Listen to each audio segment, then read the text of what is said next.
Wake up, everybody, no more sleeping in bed. No more backward thinking, time for thinking ahead. The world has changed so very much from what it used to be.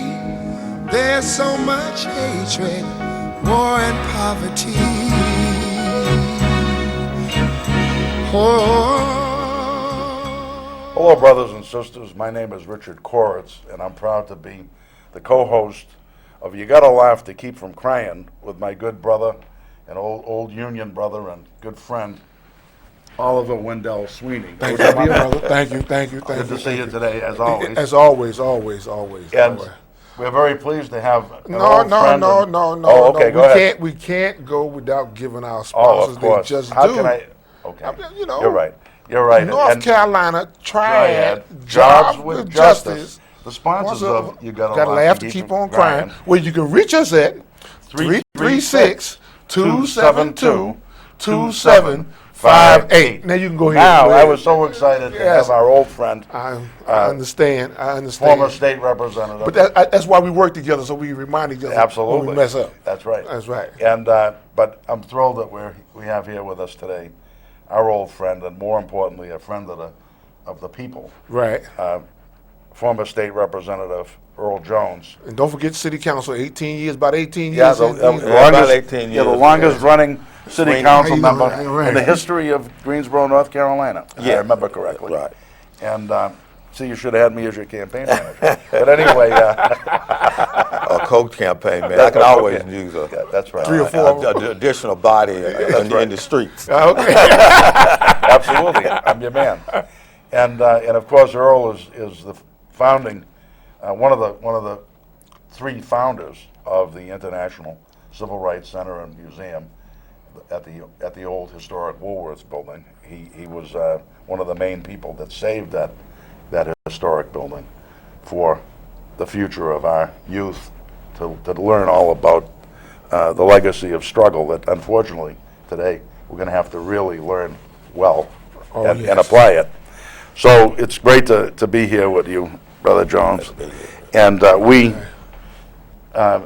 He'd been here before. He'd been here before, so we're He ain't no stranger. That's right. So we're not having to present him. He understands. Go ahead. Workers deserve respect. Yes, he That's does. right. And when very few other North Carolina politicians would put that out publicly, Brother Jones has been out there and made it clear that he believes this wholeheartedly. Oh, yes. And I wanted to ask Earl, since we know each other pretty well, I know the answer to this question, but your own background and growing up in the Burlington Alamance area, what you want to let our listeners know a little bit about, or our viewers know a little bit about your background? In other words, how you got molded this way.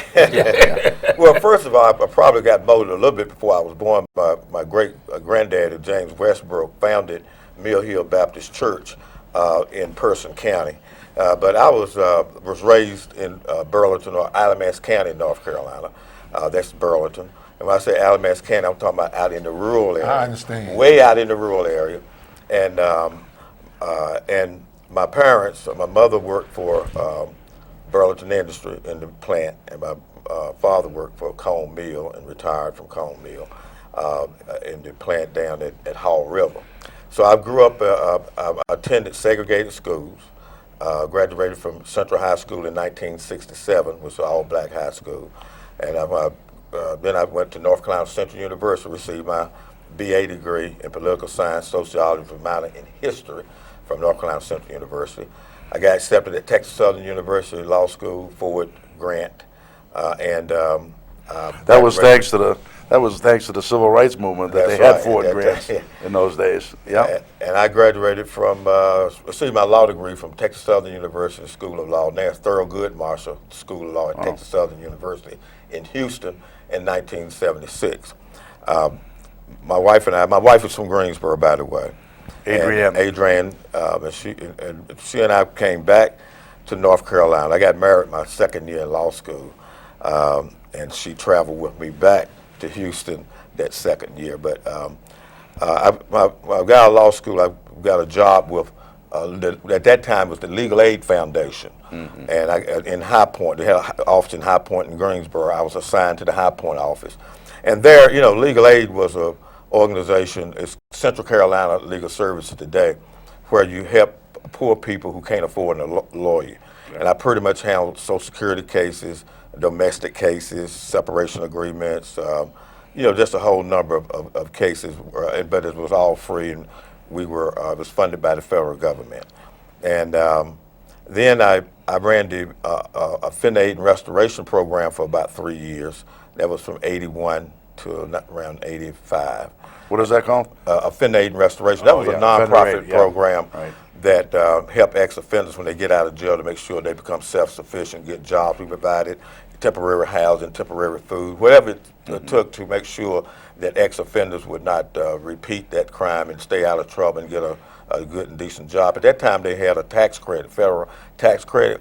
And what I tried to do at that time was educate the various corporations and companies that, look, the bottom line is you hire this ex-offender, you can make money by, at the end of the year, writing off the tax credit. But on the other hand, the ex-offender had a way of living a decent, upright life coming out, with 2 strikes against them already coming out. And usually what happened, the ex-offender, most of them, when they get the training, and we had counselors to keep up with, make sure they were okay. Even if they didn't show up on the job, the counselor would actually call the person, go pick them up, whatever it took.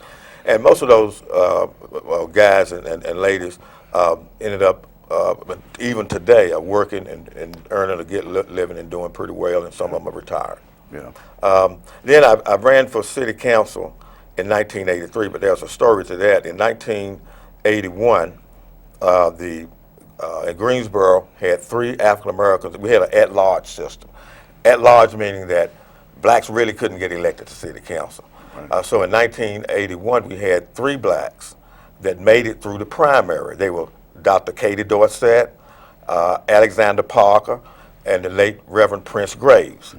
And they made it through the primary, which means that they'd have to run at large citywide. They made it through the primary, and the city of Greensboro formed a committee called Stand Up for Greensboro.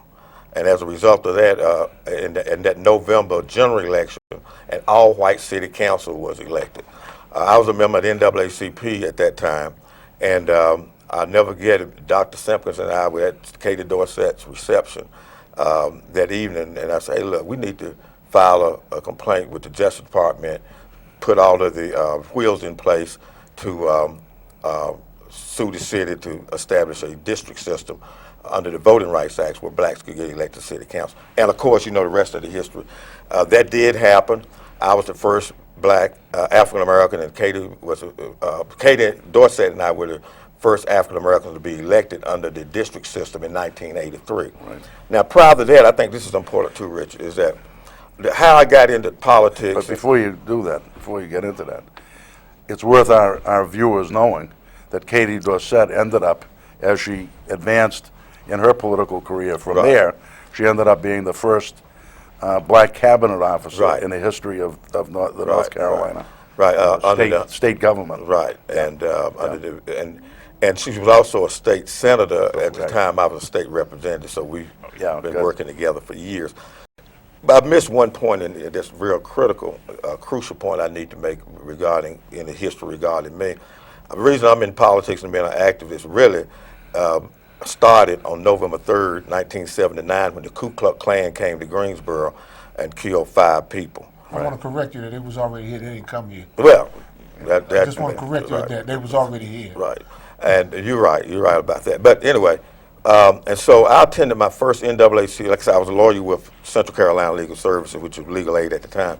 Attended my first NAACP meeting about 2 weeks after that. It was packed house, of course. And I was just raising hell. So about the 3rd meeting, Dr. Simpson said, young man, you come in here. Dr. George Simpson was the president of the NAACP at the time. Civil rights history. And he was president of the NAACP for about 20 years. Yeah, I was going to say close to 30 years. Right. And but anyway, Dr. Simpson said, well, young man, you raising all this. Hey, why don't you put your action where your mouth is? Right. So he appointed me as legal counsel. We called the Legal Redress Committee, head of the Legal Redress Committee, legal counsel for the local chapter NAACP. So that's how my activism started. Then in 1986, we had all-white county commissioners, and I sued the county, and Dr. Simple was a part of that lawsuit, plaintiff, and we won that lawsuit, which established a district system to elect county commissioners, and that's how African Americans were able to eventually serve on the Gifford County Board of Commissioners. So that's kind of my political career. The other aspect was in 1980. So that's why some folks hate you so much. Well, you know, the thing about it, if you stand up, if you stand up for what's right speak and out, just and I made a stay in your place. Well, you know, the thing about it, my people, African Americans, have suffered so much in this country, from slavery and building the economic foundation of this country, and then had to go through Jim Crow segregation. Which was worse than slavery. Right. But the economic power of this country is on the back of African Americans, period.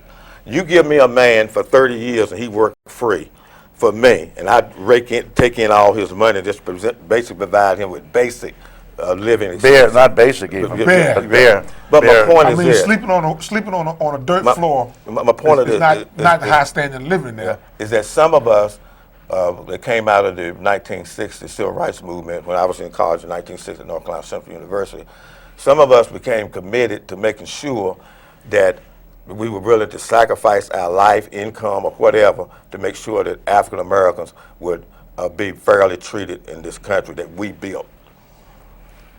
But now you sounded like you sounded like my hero, Paul Robeson. This country that we built. Doesn't that sound like Robeson? It seemed the little part that you kind of left out there is that we're being treated as second-class citizens. We have went to war for this country, and we're still being discriminated. The civil rights, what I like to refer to as a human rights movement, what it was all about was getting equality, which we have not received as of yet. And to bring a point out in case, recently in the city council meeting, a young man stood up at the mic, whom I consider racist, and said that the Civil Rights Museum was given $750,000 without a contract. And he raised holy heck about that. But somewhere along the line, he forgot to say that the city spent over $7 million for the Performing Arts Center without a contract. That's why I consider it racism. Yeah. If you're going to bring it up about one, you bring it about other. So things haven't changed that much. They just went undercover. And one other thing about your example, it's even worse than the way you laid it out, because the museum, with mostly Afro-American leadership, got a loan for that $750,000, and that $7.6 million was no loan. That was just free and clear. That's right. Went out there and bought property for it. That's right. Well, let me correct one other thing. I did file a public records request with the city last week, and that public record request. This is as your role as a publisher of the Greensboro Times. On behalf of the Greensboro Times. Right, that's right. Publisher of now we're giving advertisement. Yeah, absolutely. I've been a writer for, wait a minute, public disclosure, I've been a writer for that paper. That's probably why he got the plug. But I filed a public records request. The reason I did that, there's been a lot of false misinformation being disseminated to the public from the adversaries, those city council members who lost the city council vote, who lost the vote to give the Civil Rights Museum the $1.5 million. So those adversaries of the Civil Rights Museum, really leadership, have been putting out false information that the unsigned contract was not legal or enforceable when it is. The city has hundreds of situations where they have given out money before the actual contract was signed, and so that's nothing unusual. And because this was a case where the city council had voted, and all the stipulations were in there. The public records will show this not only in the past, but will also show it relative to the Performing Arts Center. Now, that being said, when the city council voted to provide the $1.5 million loan to the International Civil Rights Center and Museum, they voted on all the terms and conditions to get the loan. That's how we got the loan. We met all the terms and conditions.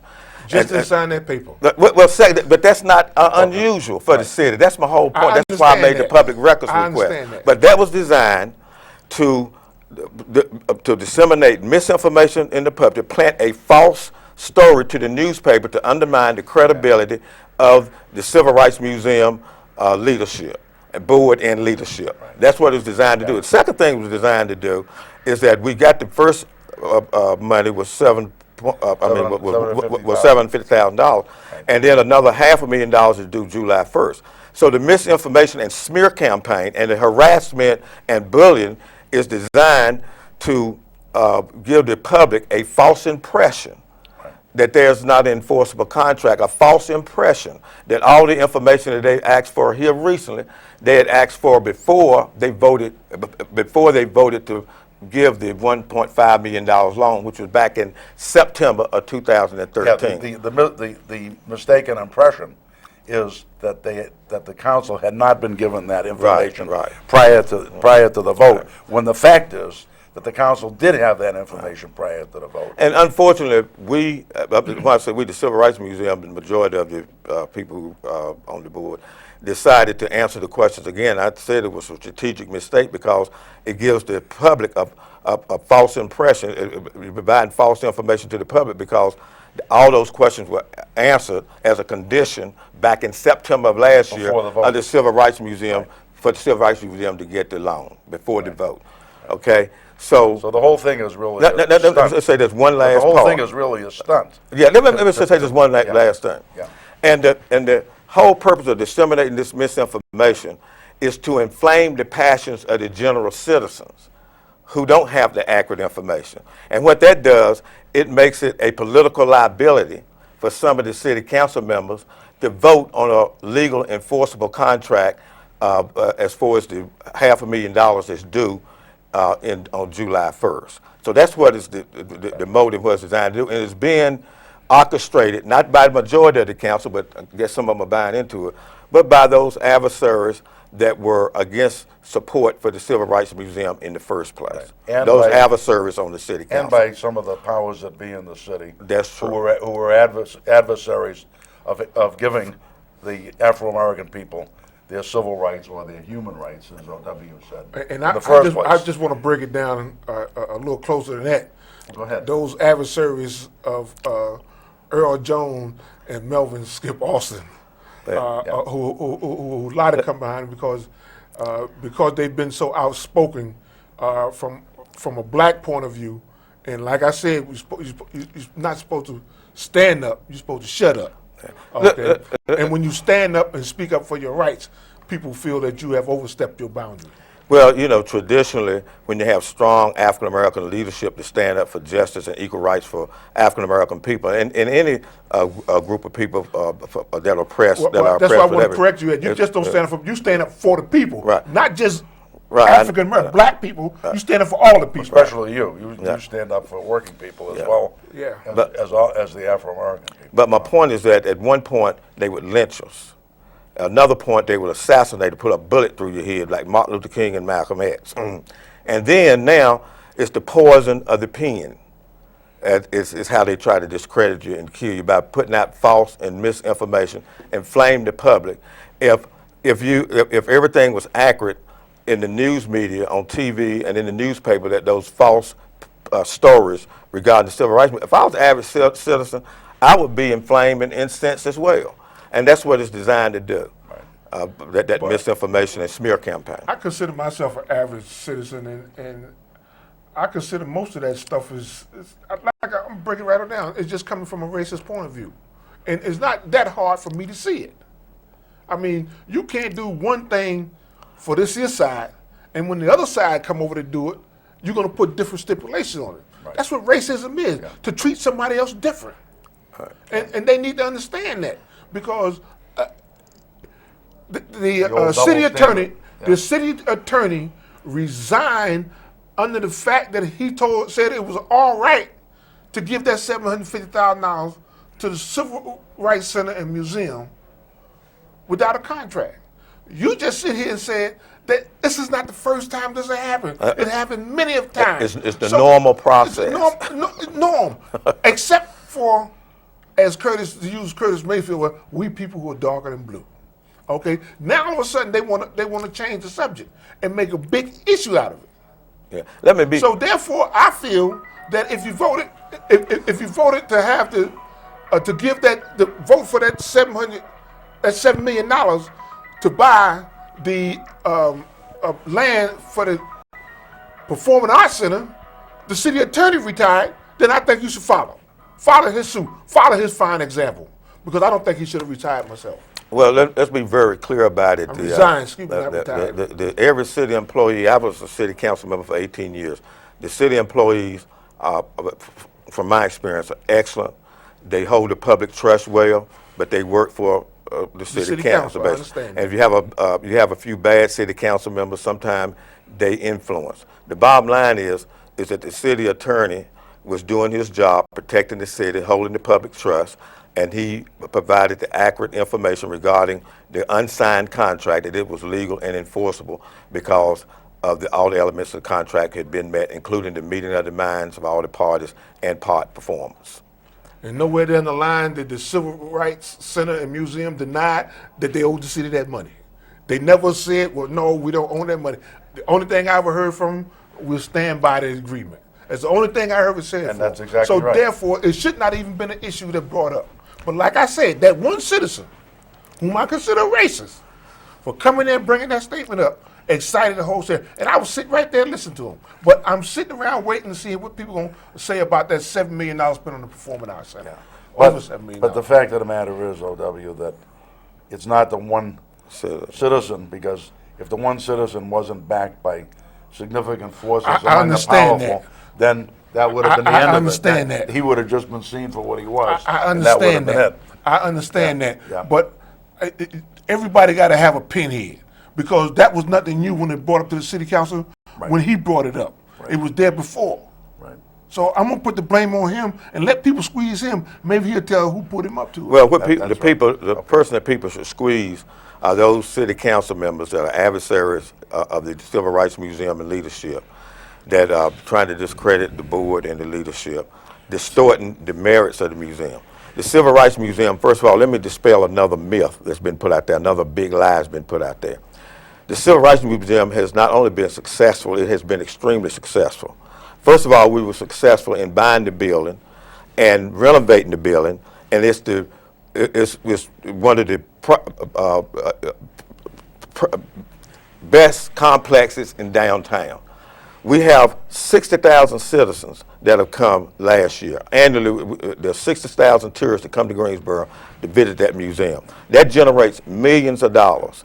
It's an economic engine of downtown revitalization. Right. And it also has been a spurred job growth. It has been a success, and it continues to be. And the travel advisor, if you go online, calls the Sit-In Museum in Greensboro one of the top attractions in the state of North Carolina. And to draw people in. And USA Today, in the February edition of USA Today, they ranked the top 50 places that people should visit in the country during Black History Month. The Civil Rights Museum in downtown Greensboro was ranked number 10 in the whole nation. My point is that they publish everybody else, but they do good. The point is racism. The point is you have truth that I just enumerated, and you have fiction coming from a smear campaign, from false stories being planted in the media, and the media not holding these people accountable and just simply spew out whatever poison that they give them. The News and Record has never been a friend to the museum, unfortunately. Well, they've spun things almost entirely in a negative direction. Mostly negative, but they've been a Dr. Jekyll and Mr. Hyde. They've contributed to the museum, and at the same time, they, on a consistent basis, over a 15, 16-year period, have attempted to undermine the leadership of the museum. They don't mind the museum. Undership the leadership museum, or they want to sell some papers. Well, you know. No, it's more than that. It's more than that. It's too consistent. Yeah. And to be just selling papers. and unfortunately, But they say negativity sells. That's true. No, I understand that, but in this case, it's more than that.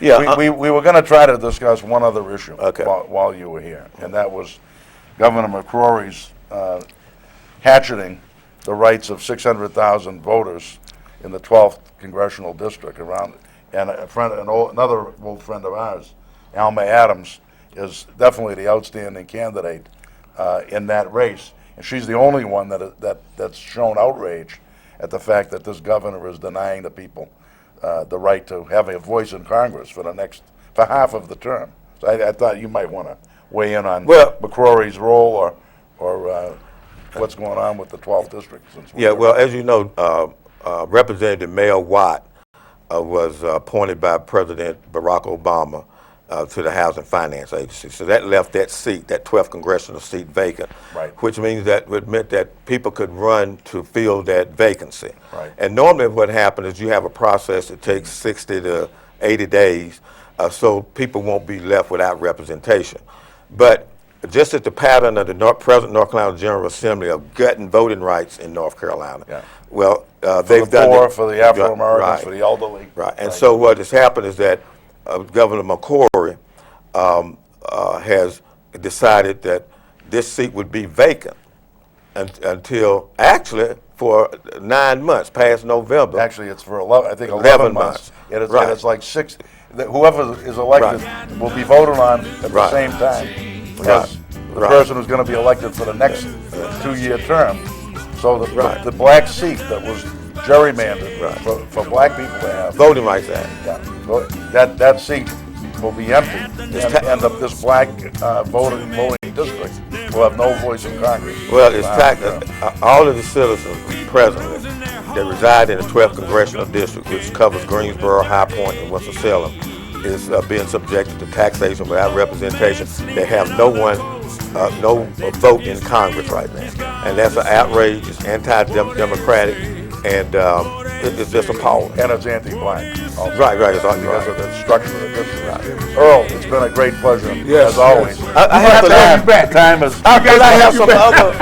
What about the coal ash? We have to have you on Brother, we again. just got to have you back on here. That time just zapped right on by. But, always good to have you with us. Always good to have you. And we want our viewers to know that they can contact us at 362-272-2758. North Carolina triad jobs with justice. In our unity lies our strength. To we.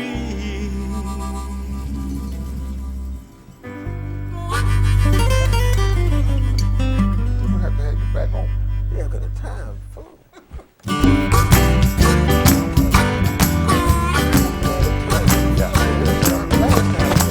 Well, you're fresh out of school. You're looking for some work. It's McDonald's time. You're 30 years on the job. Get you a